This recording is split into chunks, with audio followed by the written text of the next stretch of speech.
Wanita ini pandai menjaga sholat 2 waktu. Wanita ini juga di samping pandai menjaga ibadah sholatnya, dia juga pandai menjaga kehormatan dirinya sebagai seorang wanita. Dikisahkan dalam kitab Talmud, Maryam itu tidak pernah nampak kuku jari tangannya, bahkan kuku kakinya, yang nampak hanya kedua kelopak. Makanya berarti Maryam menggunakan kadar di Indonesia dilarang.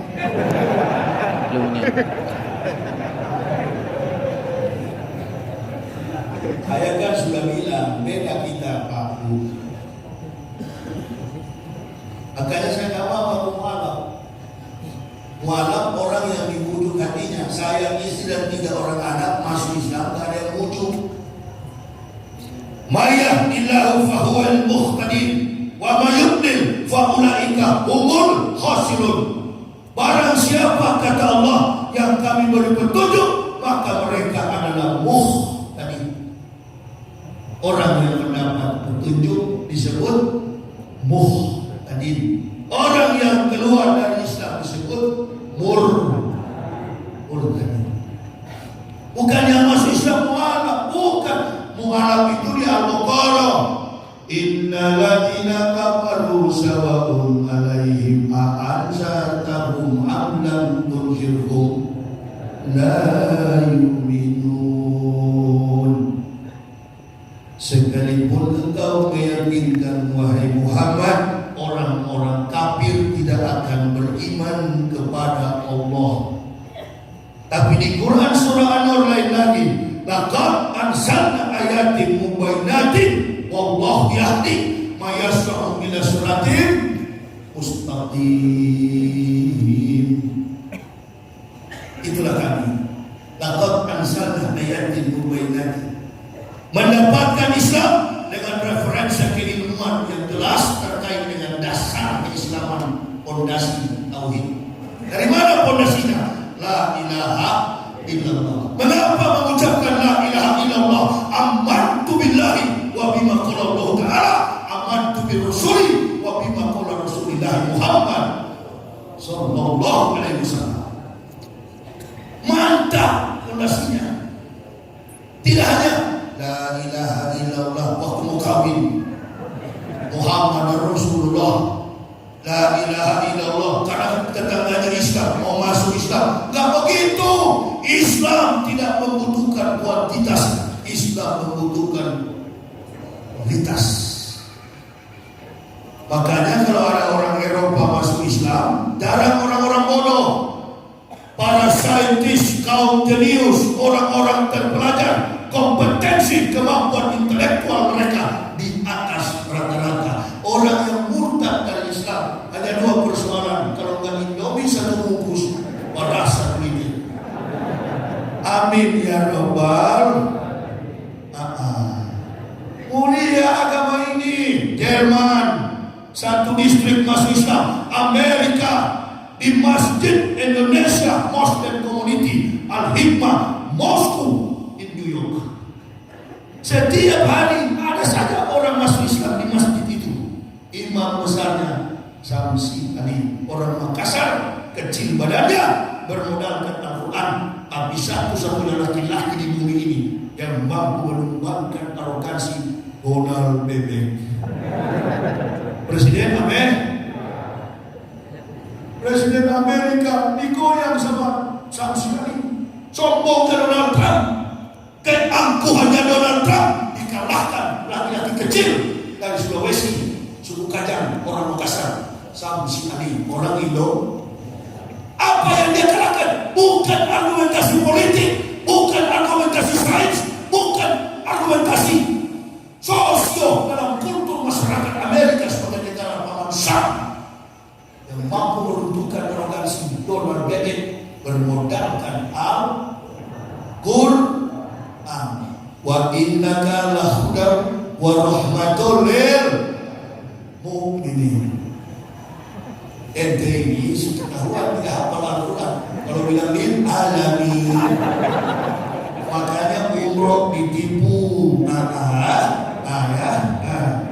Haji ya. Berkumpul kita organisasi Islam, jeruk makan jeruk. Kenapa? Tingkat kemampuan kritis tidak ada.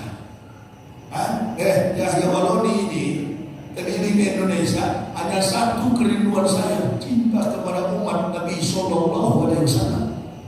Jangan menipu umat Islam, ajarkan mereka setiap mau mendakwah, cerdaskan umat ini supaya apa?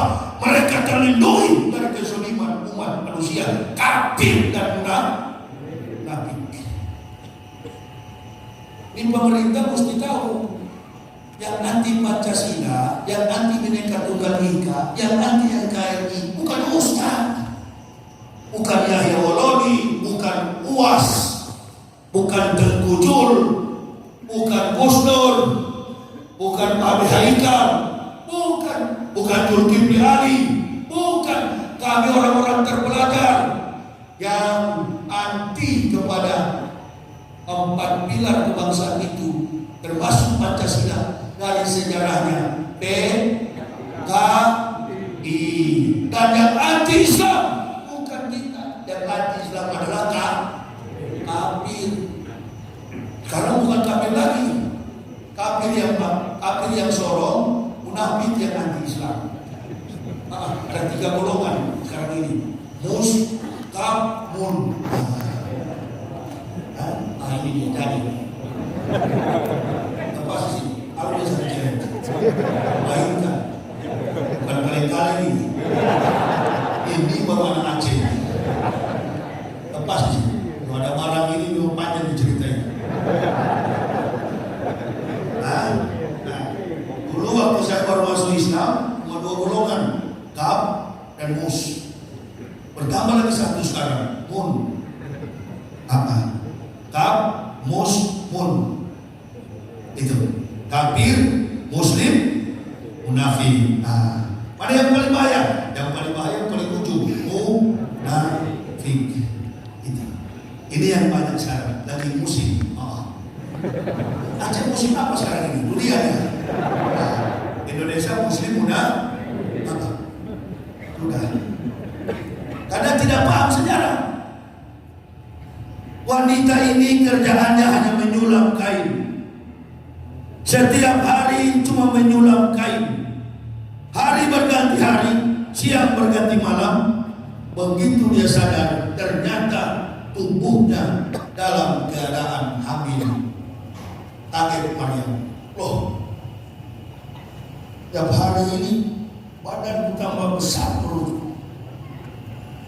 Dia tidak sadar dia telah hamil tanpa hubungan biologis antara laki-laki dengan perempuan, tanpa konotasi seks.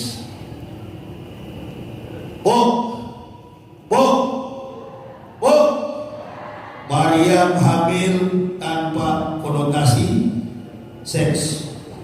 Sekarang saya mau tanya, kira-kira ente boleh gak seperti Maryam? Saya tanya ibu, boleh gak Bu? Tiba-tiba bangun pagi langsung hamil, boleh gak? Ente dipompa dulu.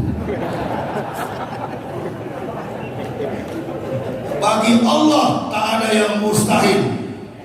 Maka lillahi ayat takisa biwaladin subhana bisa koda amran fa'idama yaqulu lahu kun fayakun. Jadilah, maka jadilah.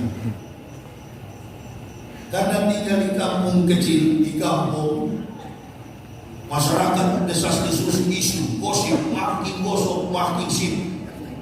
Lapor kepada Kayafas waktu itu Mahkamah Agama dalam sistem kebudayaan adat istiadat agama Yahudi yang bernama sampai hari ini Yudaisme. Datang Yahudi, ada satu juga yang suka menentang Maryam dan orang-orang yang mengikuti ajaran tauhid para nabi. Siapa mereka? Yahudi, Saduki, dan Farisi. Inilah mahkamah agama Israel. Mereka datang ke pengadilan agama Israel melaporkan bahwa ada perempuan di kampung sebelah hamil tanpa suami. Dipanggil Maryam, diperhadapkan pada sidang, siapa yang menghamili Anda? Maryam bilang, sepanjang usia hidupku tak pernah ada laki-laki yang pernah menggauli diriku. Ditanyakan semua. Maryam dikeluarkan dari pengadilan. Yahudi ingin menjebak. Siang malam Yahudi keburu Maryam ingin melihat siapa laki-laki yang masuk dalam rumahnya. Tidak ada. Karena terdesak secara kejiwaan psikologis, Maryam pergi menghindar, lari dari kampungnya, tinggal di satu desa yang kecil, membangun pondok, dia tinggal di bawah lebah-lebah rumah. Ada cerita Kristen dirubah, katanya Maryam lari ke kandang binatang. Ini kafir memang rusak otaknya. Nabi yang mulia lahir di kandang binatang. Ini kafir dan cerita. Makanya tentang satu Indonesia tak ada yang berani. Ustaz Somad dia berani. Mana Ustaz Somad tahu cerita begini? Kalau kau tanya hadis kafir, banyak sama Ustaz Somad itu. Kau tanya tentang Al-Quran, itu bidang Ustaz Somad. Tapi kalau bidang kafir, inilah kau melawan sini. Penggulung kau. Jangan main-main, kau kali-kali mana tahan. Muslim. Ya. Mana ada orang bisa melawan kalau kita pintar? Tidak ada orang, makanya pintarlah kalian. Itu, ya. Tidak ada kepintaran di atas langit ada langit. Maksud saya kebenaran itulah langit yang paling tinggi. Ya. Tadi kalau kita santai ini, ada yang keluar ini, yang keluar kalau saya ceramah, jangan-jangan cebong.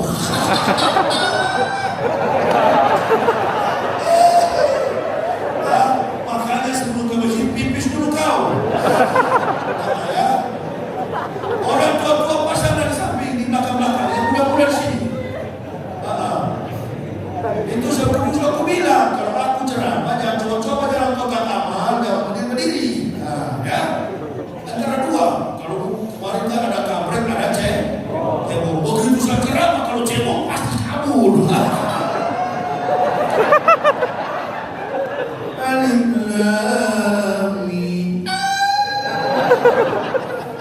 Setan. Apalagi yang baca ayat bekas temannya setan. Tambah kabur iblis. Kalau yang baca Al-Quran tadi, setan tak terlalu goyang. Nah ini dari satu. Situ saja duduk. Tidak usah bebas, gas. Sudah situ lagi, masuk ke sini. Tidak sampai merah, berdiri lagi. Ya, gas kalian. Ya, duduk situ diam-diam. Kita kan jahit. Jangan kencing lagi ya.